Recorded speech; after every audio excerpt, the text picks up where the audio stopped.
Makasih banyak ya Bu atas makanan sahur pagi ini. Aku udah kenyang banget nih sekarang.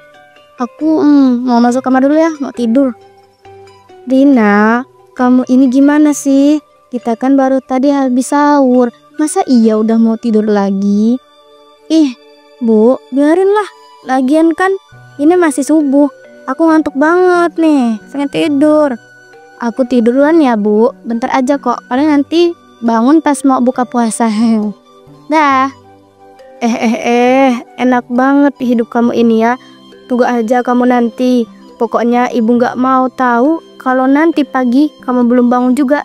Ibu bakal siram kamu pakai air, ngerti? Iya. Sebelum ibu siram juga, aku udah bangun duluan kok nanti.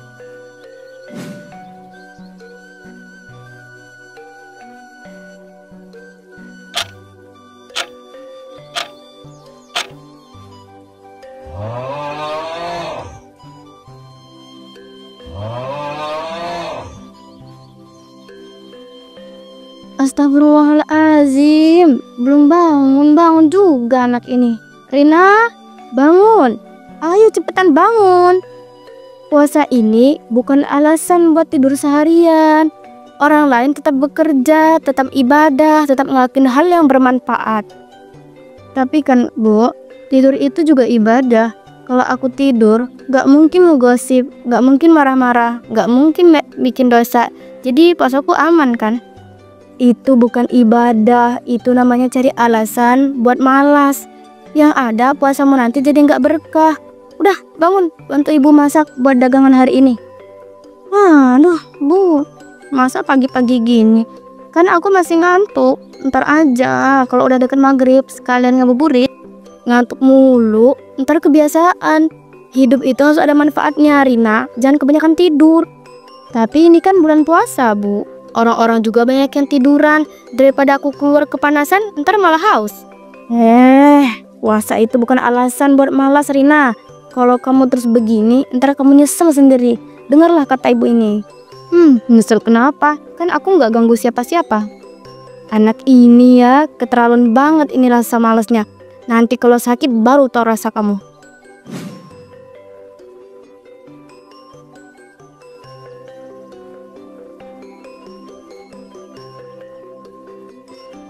Assalamualaikum, Tante Rahayu. Ini dengan aku Tante Siti. Waalaikumsalam. Siti, ada apa nak? Gini Tante, saya mau ajak Rina kerja sebentar di warung sebelah. Lumayan kan gajinya, nanti buat nambah uang lebaran. Daripada di rumah doang, gak ngapa-ngapain. Mending begini cari kesibukan. Oh iya juga sih, bener. Kalau kamu mau ngajakin Rila, bangunin aja tuh anaknya di kamar. Dia masih habis sahur tadi, bahkan belum gerak sampai sekarang. Serius Tante? Dari sahur sampai sekarang masih molor juga? Ya ampun, betah banget sih. Iya, Tante udah capek negur. Katanya sih tidur itu ibadah. Padahal mah cuma nyari alasan aja buat malas. Wah, kalau gitu coba biar saya yang coba bangunin ya Tante. Kali aja kalau sama saya dia nggak segera bangun dan akan nggak bisa nolak.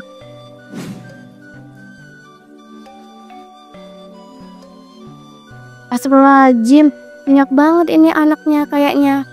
Rina, oi, Rina, bangun woi, bangun. Ini udah siang banget loh.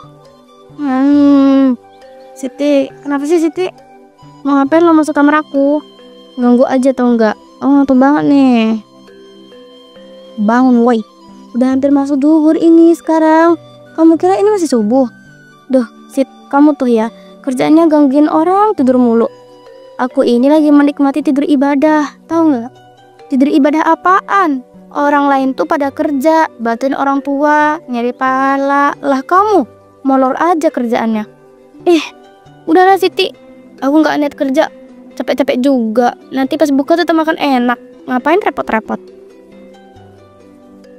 Ya ampun Rina, puasa itu bukan cuma nahan lapar dan haus doang tahu, tapi harus tetap produktif dan tetap gerak. Duh, Sip, capek banget dengerin ceramah lo. Sana lagi, kerja sendiri aja. Aku mau pilih tidur aja. Rin, lo tuh nggak sadar kalau yang lo lakuin itu salah. Ya udahlah, terserah. Nanti kalau ada akibatnya jangan nyesel ya. Siti menyerah keluar kamar sambil bergeleng-geleng kepala. Sementara itu Rina langsung balik narik selimutnya dan tidur lagi. Bu Rahayu yang melihat Siti keluar cuma bisa menghela napas, kelihatan kesal dan prihatin.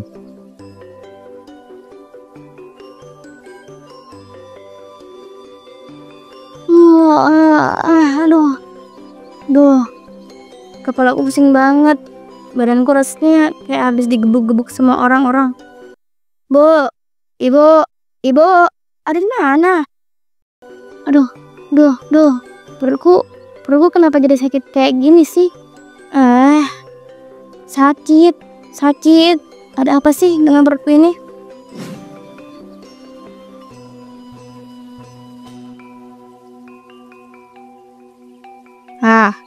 Akhirnya bangun juga anak ibu. Dari tadi kayak beruang hibernasi kamu itu tidurnya. Nama juga puasa, Bu. Tidur kan ibadah. Jadi semakin banyak tidur, semakin berkah dong hari-hariku. Berkah dari mana? Ibadah dari mana? Itu mah cuma alasan doang membuat kamu malas-malasan. Aduh, Bu, tolong. Tiba-tiba kakinya mendadak goyah, tubuhnya hampir jatuh menghantam lantai.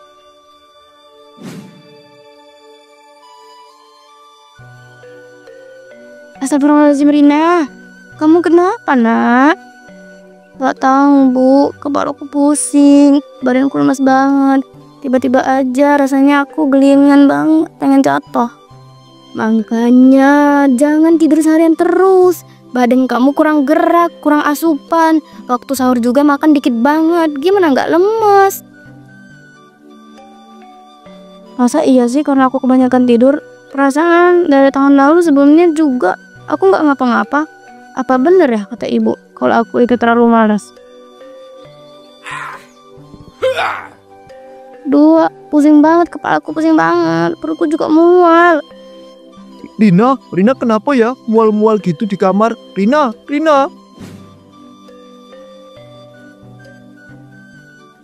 Astagfirullahaladzim, kamu kenapa, Dek? Kok kamu itu malah muntah-muntah di kamar? Ya Allah, panas banget, Bu. Cepet kesini, Bu. Rina sakit parah, kepalanya panas banget kayak omongan tetangga. Hah? Gawat. Ya Allah, Rina, kamu kenapa, nak? Bu, kita itu harus bawa Rina itu ke dokter sekarang juga. Ini udah nggak bisa dibiarkan. Dia harus segera diperiksa ke rumah sakit, Bu. Iya, ayo kita pergi sekarang juga.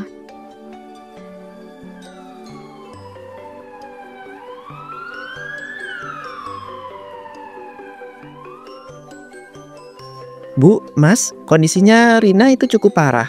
Dia mengalami dehidrasi berat, tekanan darahnya rendah dan tubuhnya sangat lemas. Ya Allah, separah itu, Dok. Tapi dia baik-baik aja kan, Dok? Dia nggak ngapa-ngapain, cuma tidur terus dari pagi sampai malam. Itu dia masalahnya. Tidur terlalu lama tanpa cukup asupan makanan dan gerak fisik bisa merusak tubuh. Kalian pikir tidur sepanjang hari itu saat puasa itu aman? Justru sebaliknya, ini sangat berbahaya. Jadi, aku bisa sakit parah cuma karena tidur terus. Betul, tubuhnya butuh nutrisi, butuh gerak, butuh sirkulasi darah yang lancar. Tapi yang kamu lakukan selama ini justru sebaliknya. Kalau begini terus bisa-bisa kamu itu pingsan atau bahkan koma. Koma, Dok. Dokter bilang aku bisa koma, Dok. Ya begitu, Mbak. Itulah kenyataan terburuk yang bisa saja terjadi pada Mbak.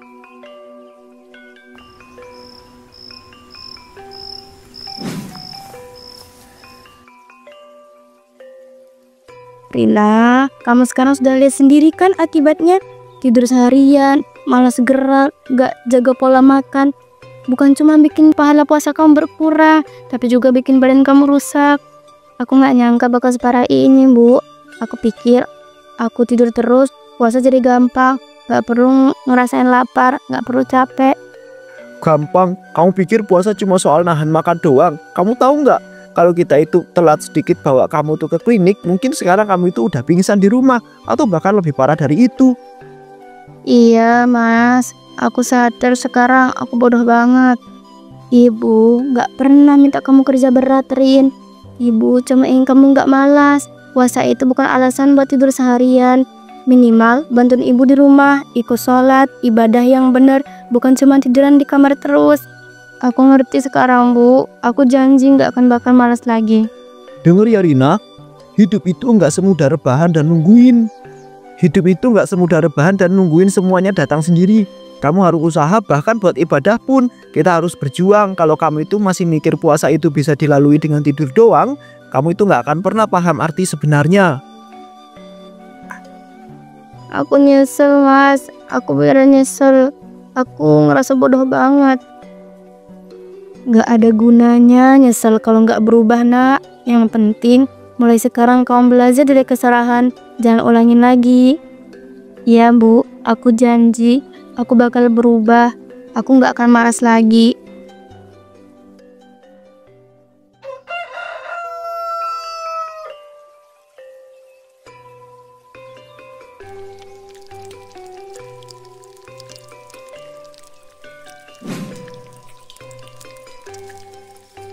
Loh, tumben banget kamu bangun pagi, Rin. Biasanya kalau nggak ada yang bangunin jam segini masih molor di kamar. Hehehe, iya Bu. Aku sadar selama ini aku kebanyakan tidur. Aku mau bantu sekarang, aku nggak mau kayak kemarin lagi. Baguslah kalau kamu udah sadar, tapi badan kamu itu masih belum pulih benar. Jangan maksain diri ya. Pelan-pelan, Rin. Kamu itu baru aja sembuh. Jangan langsung ngoyo gitu ya. Niatmu bagus, tapi badanmu itu juga punya batas. Aku pengen cepet sembuh, Mas. Aku nyesel banget udah males selama ini. Aku nggak mau balik ke kebiasaan lama. Ya, perubahan itu butuh waktu. Ibu seneng kamu mau berubah, tapi nggak bisa instan. Kamu harus sabar sama diri sendiri. Ya, Rin, jangan sampai kamu itu malah jatuh sakit lagi karena maksain sesuatu yang tubuh kamu itu belum siap. Mending bertahap, pelan-pelan. Yang penting niat kamu itu udah ada. Iya, aku ngerti, Mat.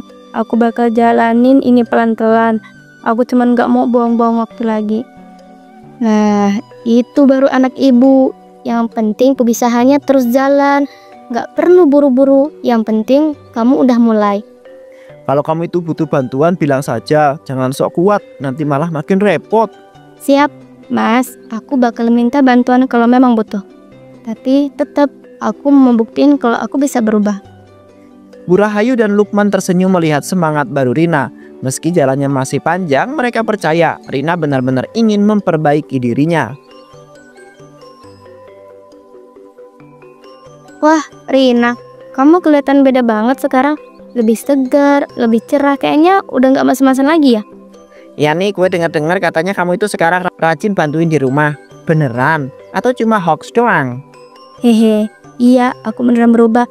Kemarin-kemarin aku sadar kalau kebanyakan tidur tuh malah bikin badan lemes. Jadi sekarang aku coba buat lebih aktif. Nah, pas banget. Aku sama Tony kesini gak cuma buat ngobrol. Kita punya tawaran buat kamu. Ya Rin, kita itu butuh orang buat bantuin di warung. Cuma kerja ringan aja sih. Bantu angkat-angkat barang, nyiapkan bahan makan, nyiapin bahan makanan, sama bersihin meja. Serius dong, lumayan loh buat tambah-tambah uang jajan. Apalagi sebentar lagi kan lebaran. Kamu bisa beli baju baru pakai uang sendiri. Ya nggak berat kok kerjanya. Kita semua juga kerja di sana. Jadi pasti seru. Gimana, berminat nggak? Gimana ya? Kayaknya aku coba dulu deh. Aku belum pernah kerja sebelumnya. Jadi nggak tahu bakal kuat apa enggak. Ya, aku tahu kamu pasti mau. Jangan khawatir. Kita bakal bantu kalau ada yang susah. Nah gitu dong. Hidup tuh harus gerak. Jangan kebanyakan tidur. Yuk mulai besok langsung gabung. Oke deh, aku siap.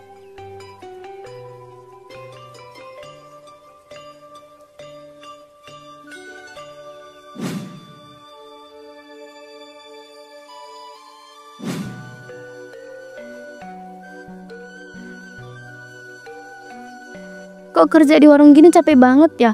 Aku kira cuma bantu-bantu doang, tapi ternyata bikin pegel juga. Ya iyalah Rin, namanya juga kerja, gak mungkin gak capek. Tapi daripada tidur seharian terus gak ngapa-ngapain, itu jauh lebih baik kan? Iya sih, setidaknya aku sekarang gak lemes kayak dulu. Dulu rasanya kayak zombie, bangun tidur malah makin pusing. Nah gitu dong. Awal-awal memang berat, tapi lama-lama bakal terbiasa. Jangan nyerah ya. Iya, aku nggak mau nyerah. Aku cuma butuh waktu buat adaptasi. Nah, itu baru Rina. Lagian, kalau kamu rajin kerja, nanti bisa beli baju baru buat lebaran pakai uang sendiri. Pasti rasanya lebih bangga daripada minta uang ke orang tua, kan? Iya, bener juga ya. Aku pengen banget rasain gimana caranya dapat uang dari usaha sendiri. Ini baru semangat, tapi ingat kerja jangan cuma karena pengen duit doang. Yang penting kita juga belajar tanggung jawab. Iya, Mas Tani. Aku ngerti sekarang. Capeknya kerja itu beda sama capeknya tidur doang seharian. Tapi capeknya kerja lebih enak karena ada hasilnya. Nah, gitu dong. Oke, sekarang istirahatnya cukup. Balik kerja lagi. Masih banyak pelanggan yang harus kita layani. Siap, aku siap kerja lagi. Meskipun awalnya berat, Rina mulai terbiasa dengan ritme kerja dan merasa lebih bersemangat. Ia sadar bahwa perubahan memang tidak mudah, tapi setiap usaha yang dilakukan pasti membuah hasil.